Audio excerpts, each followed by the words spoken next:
February 5th, 1958, at 2:15 hours Eastern Time, Hunter Air Force Base Operations Center, Savannah, Georgia. Major Claude D. Etherly reviewed the mission briefing for Operation Snow Flurry, a routine training exercise scheduled to begin in 3 hours. The exercise would test Strategic Air Command bomber crews' ability to simulate nuclear strike missions against ground targets, practicing the procedures they would use in actual war. The briefing document specified 3 B-47 Stratojet bombers departing Hunter at 0545 hours, flying simulated attack profiles against targets in the southeastern United States, defended by Air Force F-86 Sabre interceptors simulating Soviet fighters.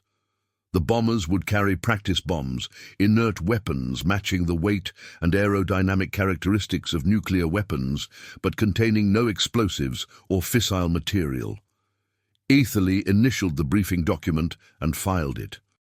Everything appeared routine. Operation Snow Flurry was one of hundreds of training exercises SAC conducted annually, maintaining bomber crews' proficiency in nuclear strike procedures. The exercise would last approximately 6 hours, with bombers returning to Hunter by noon. What Major Etherly did not know, what the briefing document did not specify, was that one of the 3 B-47 bombers would carry not a practice bomb, but an actual nuclear weapon. A Mark 15 thermonuclear bomb with a yield of 3.8 megatons, 260 times more powerful than the Hiroshima bomb. The bomb, serial number 47782, would be loaded aboard B-47E tail number 512349, piloted by Major Howard Richardson. The decision to use a live nuclear weapon in a training exercise was not unusual for 1958. Strategic Air Command doctrine emphasized maximum realism in training. Bomber crews regularly flew with live nuclear weapons to practice handling, loading, carriage, and delivery procedures. The weapons were safed, with multiple safety devices preventing accidental detonation, but they were actual nuclear weapons, not inert simulators. At 0820 hours, approximately 2 hours into the exercise, Major Richardson's B-47 would collide with an F-86 interceptor at 38,000 feet over the Atlantic Ocean east of Savannah. The collision would severely damage the bomber's left wing and fuel system. Richardson would declare an emergency and attempt to return to base, but the damaged bomber, losing fuel and struggling to maintain altitude, would be unable to land with a 7,600-pound nuclear weapon aboard. The weight and aerodynamic drag of the bomb, combined with the aircraft's damaged condition, would make landing impossibly dangerous. Richardson would receive authorization to jettison the weapon into the ocean off the Georgia coast to lighten the aircraft for emergency landing. At 0943 hours, Major Richardson would release the Mark 15 bomb over Wassaw Sound, approximately 15 miles east of Savannah, Georgia, near Tybee Island. The weapon would fall approximately 7,500 feet and impact the ocean at terminal velocity. It would penetrate the surface, descend through the water column, and come to rest on the seafloor in approximately 15 to 20 feet of water. The B-47 would successfully execute emergency landing at Hunter Air Force Base with no casualties. The F-86 pilot, Captain Clarence Stewart, would eject from his damaged aircraft and be rescued by Navy helicopter. The exercise would end with 2 damaged aircraft, 2 shaken crews, and 1 thermonuclear bomb lying on the ocean floor off the Georgia coast. That bomb, Mark 15 serial number 47782, 3.8 megatons, remains there today, lost in the ocean on February 5th, 1958. Never recovered despite multiple search operations, resting somewhere in Wassaw Sound, its exact location unknown, its condition uncertain, its safety systems degrading after 67 years underwater. To understand how a B-47 bomber collided mid-air and dropped a 7,600-pound nuclear bomb in the ocean off Georgia's coast, one must understand Strategic Air Command training procedures in 1958, the B-47 bomber and its capabilities, and the specific circumstances of Operation Snow Flurry that brought a nuclear-armed bomber and a fighter aircraft into collision over the Atlantic. The Strategic Air Command in 1958 was the primary instrument of American nuclear deterrence. SACE operated approximately 1,700 B-47 Stratojet bombers, 380 B-52 Stratofortress bombers, and maintained a portion of its force on continuous alert, ready to launch nuclear strikes against the Soviet Union within minutes of receiving orders. The B-47 Stratojet was the backbone of SAC's bomber fleet in 1958. Designed by Boeing and first flown in 1947, the B-47 was a six-engine swept-wing jet bomber capable of carrying nuclear weapons at high altitude and high speed. The aircraft measured 107 feet long with a 116-foot wingspan and could carry a single nuclear weapon weighing up to 10,000 pounds in an internal bomb bay. The specific aircraft involved in the Tybee Island incident was B-47E tail number 512349, manufactured in 1951 and assigned to the 308th Bombardment Wing at Hunter Air Force Base. The bomber had accumulated approximately 3,200 flight hours over 7 years of service and was considered airworthy and reliable. The crew consisted of 3 officers: Major Howard Richardson, 37 years old, aircraft commander with 12 years of military flying experience, Captain Robert Lagerstrom, co-pilot, and Captain Leland Long, navigator. All 3 were experienced SAC air crews who had flown dozens of nuclear training missions. The nuclear weapon aboard was a Mark 15 thermonuclear bomb, a weapon design that entered service in 1955. The Mark 15 used a 2-stage design with a fission primary triggering a fusion secondary, achieving yields variable between 1.7 and 3.8 megatons depending on configuration. The weapon measured approximately 12 feet long, 34 inches in diameter, and weighed 7,600 pounds. The Mark 15 aboard tail number 512349 was configured for maximum 3.8 megaton yield. The weapon contained approximately 400 pounds of weapons-grade uranium-235 in the primary stage and a quantity of lithium deuteride fusion fuel in the secondary stage. The bomb was fully assembled and capable of nuclear detonation if armed and detonated, but the weapon had multiple safety systems preventing accidental detonation. The primary safety was the absence of the detonator capsule, a small component containing polonium-beryllium that initiated the fission chain reaction. Air Force regulations required that detonator capsules be installed only immediately before weapons drop during actual combat operations. Training missions used weapons without detonator capsules installed, making nuclear detonation impossible even if all other systems functioned correctly. The weapon also incorporated mechanical safing devices preventing detonation, arming wires that had to be physically removed before the weapon could arm, barometric switches that prevented arming below specified altitudes, and timing systems that delayed arming for specified periods after release to prevent detonation near the releasing aircraft. Despite these safeguards, the weapon was a thermonuclear bomb containing fissile material and high explosives. The high explosives, designed to compress the plutonium core to achieve criticality, could potentially detonate if the weapon experienced sufficient shock, dispersing radioactive material without nuclear yield. This scenario, called one-point detonation, was considered extremely unlikely but not impossible. Operation Snow Flurry, the training exercise during which the collision occurred, was designed to test bomber crews' ability to penetrate simulated enemy defenses and deliver weapons on target. The exercise scenario postulated Soviet air defenses over the southeastern United States, with F-86 interceptors simulating Soviet MiG fighters attempting to shoot down incoming bombers. The three B-47 bombers involved were assigned different approach corridors and target areas. Major Richardson's aircraft, carrying the Mark 15 weapon, was assigned a simulated target near Atlanta, Georgia, requiring an approach from the southeast over the Atlantic Ocean before turning inland.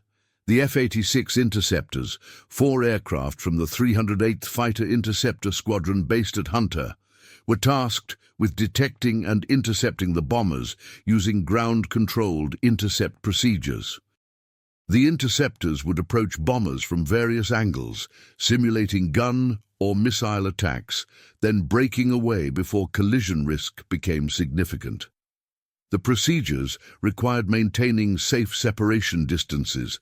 Interceptors were to approach no closer than 500 feet from bombers, and all intercepts were to be conducted under visual flight rules with clear sightlines between aircraft. The exercise was to be conducted during daylight hours with good weather to maximize safety. February 5, 1958, dawned clear over coastal Georgia. Visibility exceeded 10 miles.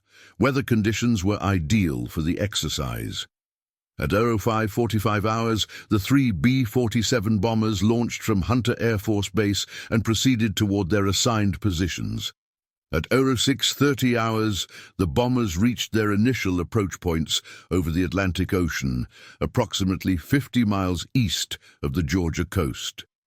The F-86 interceptors, launched at 06:50 hours, established patrol positions along the bombers' expected approach routes.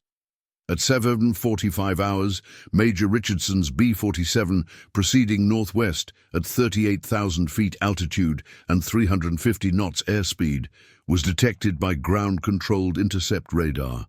F-86 tail number 5211046, piloted by Captain Clarence Stewart, was vectored toward the bomber for simulated intercept. Captain Stewart, 32 years old with 8 years of fighter experience, approached the B-47 from above and behind, using radar guidance from ground controllers. The intercept procedure called for Stewart to close to within 1,000 feet of the bomber, confirm visual identification, simulate a gun attack by briefly tracking the bomber in his gun sight, then break away to the right and descend. At 08:18 hours, Stewart established visual contact with Richardson's B-47. The bomber was proceeding straight and level at 38,000 feet. Stewart initiated his approach, descending from 40,000 feet to the bomber's altitude, while closing the distance from 2 miles to 1,000 feet. At 08:19 hours, Stewart was positioned 1,000 feet behind and 200 feet above the B-47, tracking the bomber in preparation for the simulated attack. But Stewart had misjudged his closure rate. The F-86, despite throttle reduction, was still closing on the B-47 faster than anticipated. The closure rate, initially estimated at 50 knots, was actually approximately 100 knots due to the B-47 encountering headwinds that reduced its ground speed. At 08:19:30, Stewart recognized his closure rate was excessive. He pulled back on his control stick to climb away from the bomber, simultaneously rolling right to increase separation. But the maneuver was initiated too late. At 08:19:47, at 38,000 feet over the Atlantic Ocean, approximately 60 miles east of Savannah, Georgia, F-86 tail number 521046 collided with B-47E tail number 512349. The F-86's left wing struck the B-47's left wing approximately 15 feet outboard of the bomber's fuselage. The impact occurred at a relative velocity of approximately 100 knots. The collision force was catastrophic for both aircraft. The F-86's left wing separated from the aircraft at the root. The fighter, now missing its left wing and rolling violently to the left, entered an uncontrolled spin. Captain Stewart, recognizing the aircraft was uncontrollable, initiated ejection sequence. At 08:19:52, Stewart ejected from the spinning fighter at approximately 35,000 feet. His parachute deployed successfully. The F-86, missing its left wing, continued its spin and impacted the Atlantic Ocean at 08:20:15. Stewart descended by parachute and landed in the ocean at 8:25:30, where he was rescued by Coast Guard helicopter at 8:57 hours. The B-47 suffered severe, but not immediately catastrophic damage. The collision tore a 10-foot section from the bomber's left wing, removed the left outboard fuel tank, and damaged the left main landing gear. The aircraft rolled sharply left and descended approximately 2,000 feet before Major Richardson regained control. At 08:20 hours, Richardson assessed the damage. The bomber was controllable but significantly degraded. The left wing damage created asymmetric lift, requiring constant right aileron input to maintain level flight. The left outboard engine, damaged by debris from the collision, was producing reduced thrust. The fuel leak from the damaged left wing was draining fuel at approximately 500 gallons per hour. Richardson calculated that with fuel leak and increased drag from the damaged wing, the aircraft could remain airborne for approximately 90 minutes before fuel exhaustion. He needed to land at the nearest suitable airfield immediately.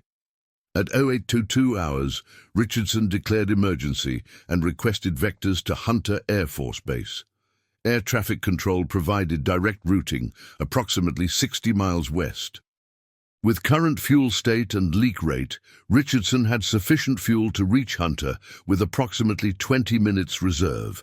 But Richardson faced an additional problem that made landing at Hunter problematic: the 7,600-pound nuclear weapon in the bomb bay. Landing with the weapon aboard, given the aircraft's damaged condition, created unacceptable risks.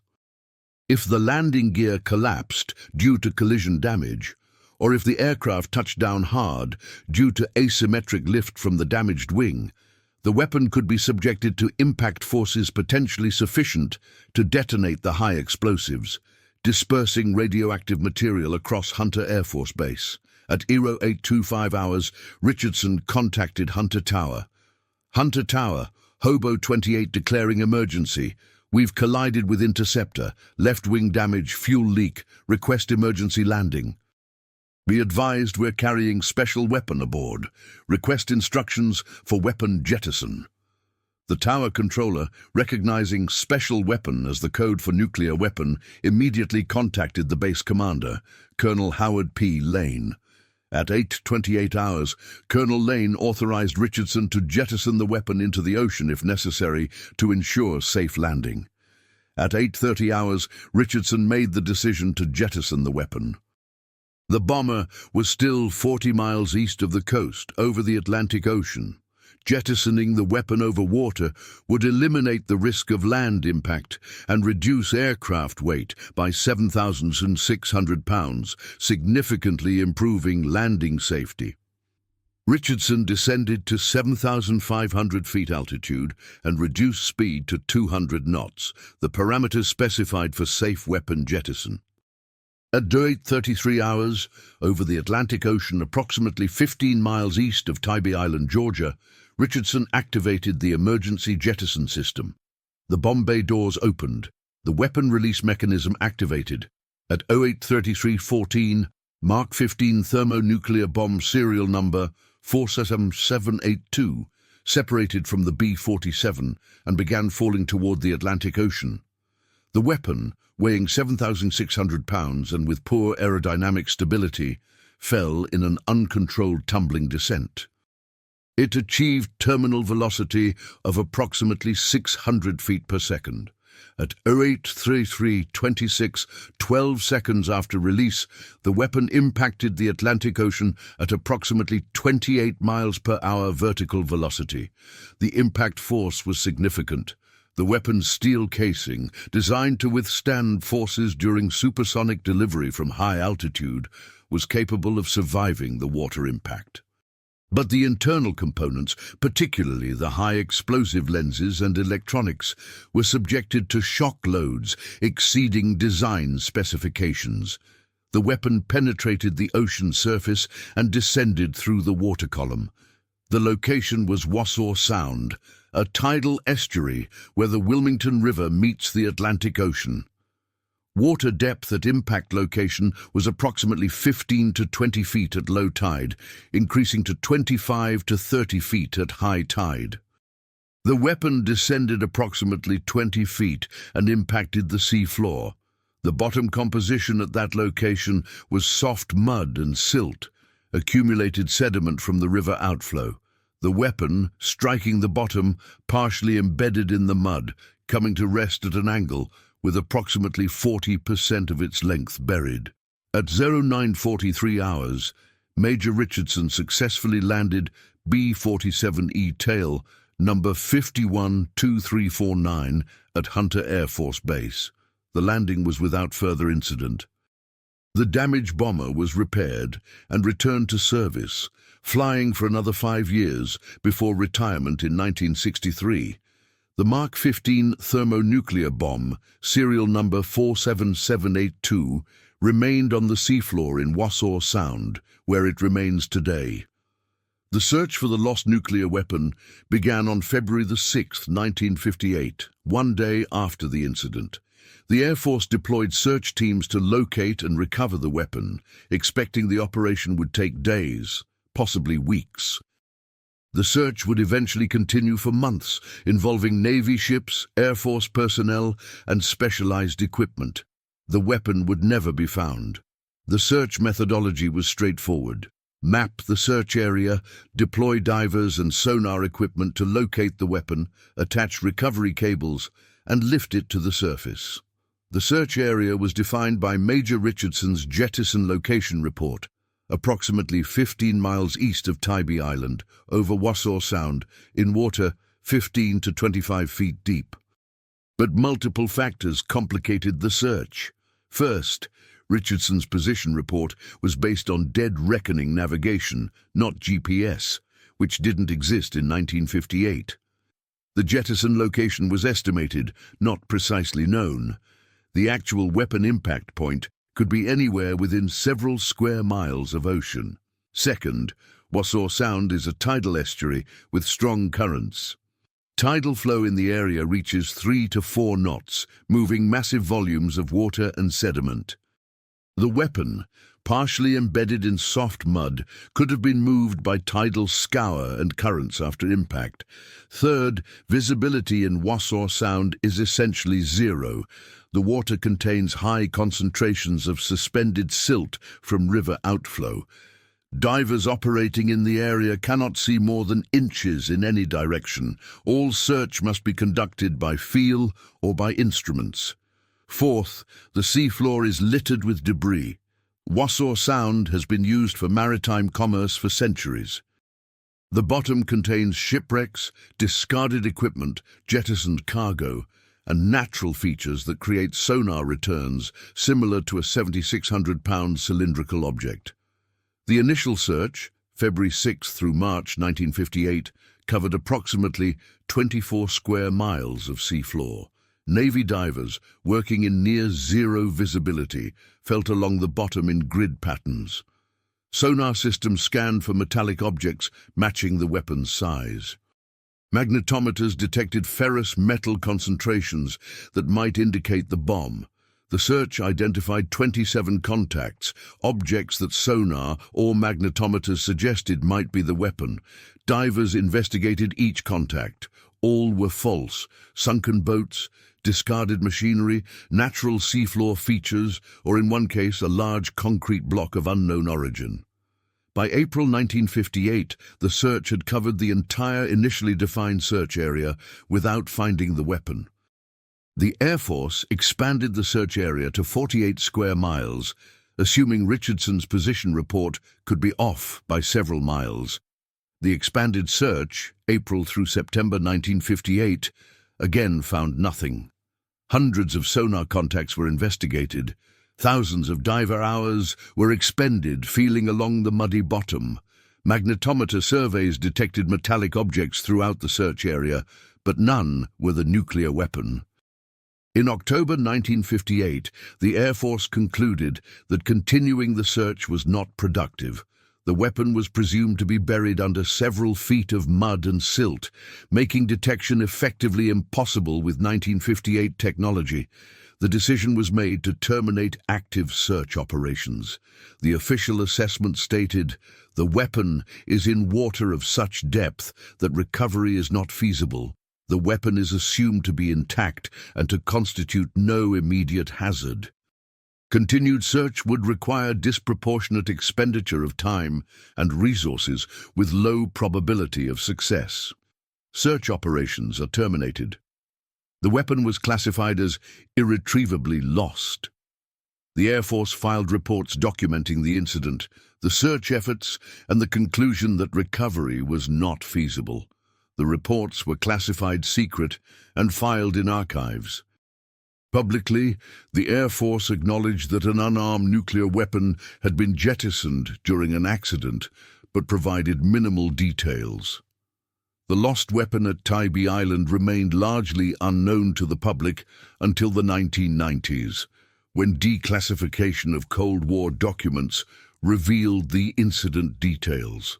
The revelation that a 3.8 megaton thermonuclear bomb was lost off the Georgia coast created public concern and demands for renewed recovery efforts.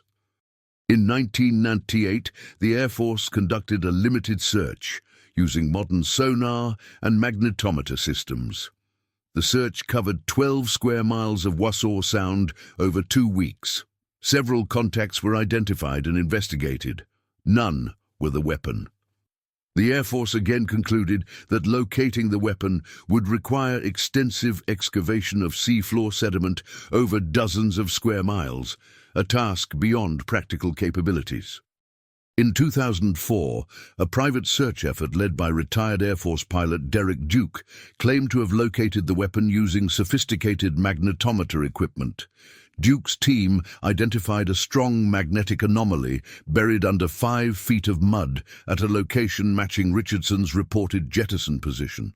But attempts to excavate and confirm the object's identity were unsuccessful due to tidal currents and poor visibility. The Air Force investigated Duke's findings and concluded the magnetic anomaly identified by Duke's team is consistent with a large metallic object buried in the location reported. However, definitive identification would require excavation not currently feasible. The anomaly could be the weapon, or could be one of many metallic objects known to litter the area. Discerned. The current status of the Tybee Island weapon is lost, exact location unknown, presumed buried under sediment in Wassaw Sound, condition unknown after 67 years underwater, recovery not attempted due to technical and financial constraints. The safety assessment of the lost weapon is complicated by uncertainty about its condition. When jettisoned in 1958, the weapon was intact with all safety systems functional. The high explosives were stable. The fissile material was securely contained. The absence of the detonator capsule made nuclear detonation impossible, but 67 years underwater creates degradation concerns. Salt water is highly corrosive. The weapon's steel casing, designed for air environment, was not designed for long-term immersion. Corrosion could compromise structural integrity, potentially allowing salt water to reach internal components. If salt water reaches the high explosives, degradation could make them unstable, increasing risk of detonation from shock or disturbance. If salt water reaches the fissile material, corrosion could release radioactive material into the surrounding sediment and water. The Air Force's position is that the weapon poses minimal hazard. The high explosives, if degraded, are unlikely to detonate without significant shock exceeding anything occurring naturally in the environment. The fissile material, if released by corrosion, would be diluted to insignificant levels by the volume of water and would bind to sediment rather than dispersing widely. Independent experts offer varying assessments. Some agree with the Air Force that hazards are minimal. Others express concern that a 3.8 megaton thermonuclear bomb, even without detonation capability, contains sufficient radioactive material that dispersal could contaminate fishing grounds and beaches along the Georgia coast. Monitoring programs conducted by the Department of Energy have detected no elevated radiation levels in Wassaw Sound or surrounding areas, suggesting the weapon's containment remains intact or any release is below detectable levels. The timeline of what would occur if the weapon's high explosives detonated today, dispersing fissile material without nuclear yield, can be assessed from weapons effects data. Present day, hypothetical detonation of high explosives. The weapon, buried under 5 feet of mud in 20 feet of water, experiences detonation of the 300 pounds of high explosive lenses. The detonation creates a pressure wave in the sediment and water. Immediate effect, the weapon casing ruptures. The 400 pounds of uranium-235 and the quantity of lithium deuteride are dispersed into the sediment and water as fine particles and debris. The pressure wave creates a temporary crater in the seafloor approximately 30 feet in diameter. Hour 1. Tidal currents begin dispersing the contaminated sediment. The uranium particles, being heavy, settle relatively quickly and begin binding to seafloor sediment. The lithium deuteride dissolves in salt water, creating localized elevated tritium levels. Day 1. The contaminated sediment has spread over approximately 1 square mile of seafloor. Surface water contamination is minimal, because the material is heavy and settles quickly. But seafloor contamination is significant, with radiation levels sufficient to pose hazards to bottom-dwelling organisms. Week 1. Sampling programs detect elevated radiation in sediment and in some fish species feeding on bottom organisms. A no-fishing zone is established around Wassaw Sound. Beaches near Tybee Island are closed pending assessment. Month 1. The contaminated area has expanded to approximately 10 square miles due to tidal transport of contaminated sediment. Cleanup operations begin, involving dredging contaminated sediment and disposing it as radioactive waste. Cost of cleanup, estimated $500 million to $2 billion. Year 1. Cleanup continues. Approximately 3 million cubic yards of contaminated sediment are removed from Wassaw Sound. The area remains closed to fishing and recreation. Economic impact to coastal Georgia, estimated $1 billion in lost tourism and fishing revenue. This scenario, while concerning, is considered low probability by most experts. The weapon has been underwater for 67 years without detonation. Natural forces are insufficient to trigger high explosive detonation. Only deliberate disturbance, such as dredging or salvage operations, might create conditions for detonation. The statistics of the Tybee Island incident quantify a unique nuclear accident, not a close call with detonation, but a permanent loss of a thermonuclear weapon in circumstances creating long-term uncertainty. February 5, 1958. Incident summary. Date: February 5, 1958, time of collision, 089:47 hours, Eastern Time. Location, 38,000 feet, 60 miles east of Savannah, Georgia. Aircraft B-47E, tail number 512349, and F-86, tail number 521046. Collision cause, F-86 closure rate miscalculation during. Simulated intercept weapon jettisoned. Mark 15 thermonuclear bomb. Serial number 47782. Yield 3. 8 megatons weight, 7,600 pounds. Jettison location, approximately 15 miles east of Tybee Island, Wassaw Sound. Water depth, 15 to 25 feet. Safety status, detonator capsule not installed. Nuclear detonation not possible. Search duration, February-October 1958. Additional searches, 1998-2004. Result, weapon not recovered. Current status, lost, buried under sediment in Wassaw Sound. Exact location unknown. If weapon had detonated upon water impact, extremely unlikely but theoretically possible. Yield, 3.8 megatons. Detonation altitude, sea level fireball radius 1. 8 miles, severe damage radius, 8 miles, includes Tybee Island, Savannah suburbs. Moderate damage radius 15 miles, includes downtown Savannah. Casualties 50,000 to 100,000 immediate, additional tens of thousands from fallout contamination. Coastal Georgia uninhabitable for decades. Actual outcome casualties 0. Contamination none detected. Weapons status lost condition unknown. Presumed stable cost of search operations estimated $20 million in 1958-2004. Long-term monitoring ongoing. Radiation levels normal. On February 5, 1958, at 8:19:47 hours, a B-47 bomber carrying a 3.8 megaton thermonuclear bomb collided mid-air with an F-86 fighter during a training exercise over the Atlantic Ocean. The collision severely damaged the bomber. Major Howard Richardson, attempting to return to base with a damaged aircraft and limited fuel, made the decision to jettison the nuclear weapon to lighten the aircraft for emergency landing. At 08:33:14 hours over Wassaw Sound, approximately 15 miles east of Tybee Island, Georgia, Richardson released the 7,600-pound weapon. The bomb fell 7,500 feet and impacted the Atlantic Ocean at high velocity. It penetrated the surface, descended through 20 feet of water, and embedded in the mud and silt of the seafloor. The B-47 successfully landed at Hunter Air Force Base. The crew survived. The weapon remained on the ocean floor.